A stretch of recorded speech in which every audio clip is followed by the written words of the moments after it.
How you doing, YouTube family? Today is Wednesday, April the 9th, 2025. It's your man Big D, and I'm back with another one. I want to thank all you good folk out there in YouTube land for continuing to rock out with my son and I. We greatly appreciate it. Thank you. Well, family, I found this video with Jason Whitlock, and he is having a discussion with the young lady by the name of Shamika Michelle. And they're talking about how the New York Times recently published an article highlighting a growing gender gap at HBCUs. So, family, we gotta examine this because it seems to me that we are already, black men in general, we are not as educated as our black female counterparts. And I think what this young lady has said is that you have, I think, 26% of black men are, have a bachelor's degree. But, when you start looking at the facts and the reasons why this article, this investigative article, uh finds and discovers a lot of things that could be contributing to this. So without further ado, let's go ahead and see what they're talking about. I think you made an interesting point about maybe black men getting degrees is increasing, and it's probably because they're choosing to go to predominantly white universities, perhaps more than they had in the past, and going to HBCUs. And I'm just going to keep it real because that's what we do on this show. These HBCUs are so controlled, not just by women. It's an alliance between gays and women that are Oh. in control of the HBCUs. So, as a heterosexual black man, do you want to go to a college campus that is controlled by the LGBTQ and black women? I would opt out. I would not. When I was a kid, even before A Different World, the spinoff from The Cosby Show. But when I was a kid, we used to fantasize and, hey, going to Grambling or going to some HBCU, what a great experience. And then when A Different World came out, people like, really? Like, hey, an HBCU is this and that. Listen, family, went to an when I went to a black college, I just didn't really see a whole lot of what they're, alluding to. I just didn't see it. I'm not gonna sit and say that there wasn't you didn't have that little community of, that the people that had the alternative lifestyles, but to say that it was just up close and personal, you could see it all over campus. No, I can't say that I can agree with that. But when for me, that was many, many years ago. And as we know, things have changed and not changed for the better. We are now we are now faced with this phenomenon where it seems that masculinity is trying to be crushed. There is this driving force that want to that's saying it's okay for little boys to want to feel like they want to be little girls. And we are lost, family. We as a country, we are lost. Our value system and morals are in the dumps. Now these HBCUs are so alphabet mafia plugged in. I wouldn't want to go, and I'm not going to call my friend's name, but his son went to Morehouse, I believe. Yeah, that's the one in Atlanta. Mhm. And when he went on this visit, that was the first thing him and his son came back and said. Was like, "Holy cow, is it gay at Morehouse?" He was going to play football at Morehouse, and he went to go play, but everything from his orientation experience, everything, it was there was a gay person directing him around the campus, explaining the campus to him, and they ran the place. I don't blame some of these black dudes saying like it's more heterosexual at these predominantly white colleges than it is at the black colleges. Wow, family, can you believe that? You know, I wonder why that is. I wonder why that is. Uh, we gonna have to really examine this family because if it's getting to the point where black men don't want to go to black colleges because of this underlying um agenda that's being pushed. I mean, what how do we respond to that? How do we recover from that? You know, it's just it's a shame because there was like like Jason Whitlock said, you know, that was the thing when I was growing up. You know, nobody, you know, everybody wanted to try to get a football scholarship. And I can't say that going to a black college was the first priority. You know, all of us wanted to go to a white school, a big name white school, in hopes of maybe probably making it to the NFL. But if all you had to choose from was a black college, you went there, especially if they was going to pay for your education. Um, but when I attended a black college, it was not like this. It wasn't as bad as they are saying that it is now. And we have to ask ourselves, what in the hell is going on that this type of energy has made its way not only into the black community, but into the black educational system? I'm going there.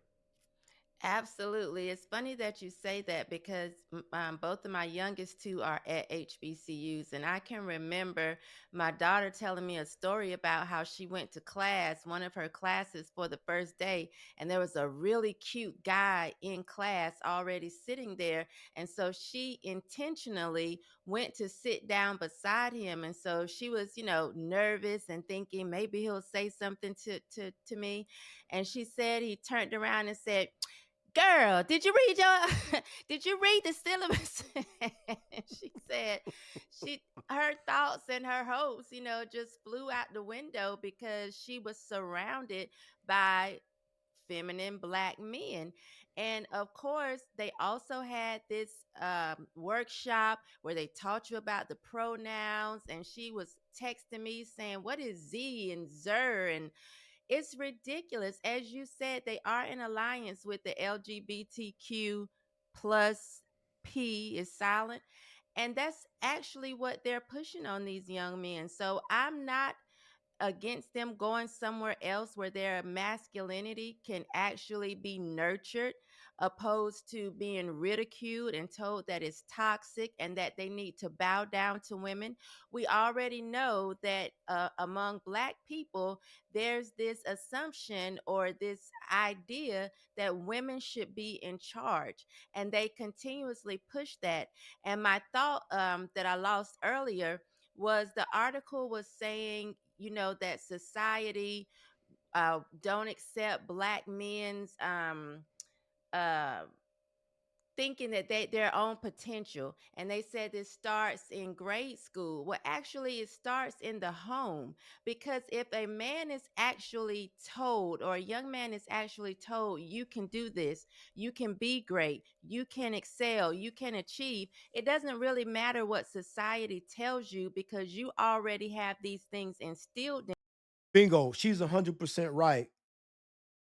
Building a solid foundation of morals, of standards, building that's what young men need.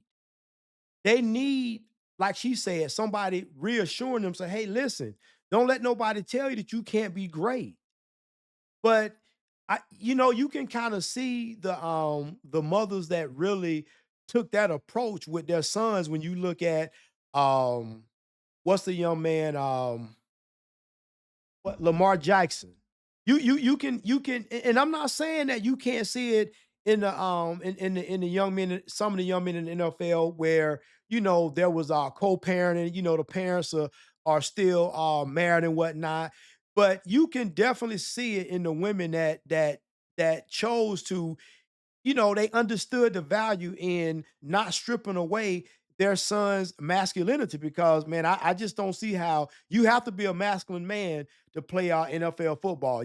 I mean, well, you know what? Let me take that back because I know we have had some professional athletes that openly came out and said they were gay. But I mean, hell, you still, you might be gay and you might, that might be the way you swing. But I still say you got to have something going on in order to make it in the NFL. You got to have that gladiator mentality. And I just don't see no punks really making it in the NFL. I just don't see no punks playing no contact sport like that anyway. So it's just baffling to me that it seems that there is a agenda to just do away with masculinity. And that same energy has made its way into the black community. I'm not gonna say it just made its way. It seems that it's been here all along. Family, we got problems, family. Definitely got problems, and we have to some way right this ship. We gonna have to right the course of the ship. Otherwise, we are doomed to continue to fail. In you, and you know that you can be successful. We put so much weight on society or school, and we're not focusing on what really needs to be focused on. For some reason, we don't want to accept the fact that this starts at home, and the family structure that is breaking down or has broken down over the decades. We keep ignoring that as if it's not a problem, and that's where the problem lies. If we don't start focusing on home and understanding that men not being in the home and these women who, if they have little boys, are constantly ridiculing them and being hostile towards them and stifling their voice, they're going to be angry. They're going to lash out because God gave men a leadership nature. When that is taken from you or not nurtured in the home, we're going to see what we're seeing. And but for some reason we want to point the finger everywhere else. Like you said, the article talked about DEI, talked about Trump and conservatives, and it talks about, oh, school does this starting at kindergarten. Let's go to the homes and place the blame where it needs to be. Our homes are in shambles, and that's the problem. That's where it starts. Like what Let me tell you something, family. She's 100% spot dead on. It all starts in the house. It all starts in the home. It all starts with your upbringing. And, depending on how you're raised, but at the same time, I've seen situations where, you have effed up kids that come from good parents. Parents are law abiding citizens, never had a problem with the law and nothing like that, or no kind of problems using drugs. But the children turn out to be little a-holes. So you just never know nowadays. But I will say this: it all starts inside the home. You must you must have a good, solid foundation in order to build a sturdy house upon. And until we uncover this agenda to try to emasculate men and pretty much do away with masculinity, until we get at the root of the real this agenda and how we need to push back and overcome this agenda, we are going to continue to have problems, family. But family, I thought this was a nice, informative, uh, interview that they had, the good dialogue and what have you. And I definitely it opened my eyes to a lot of things. Well, family, always remember, be more tomorrow than you were yesterday. Peace.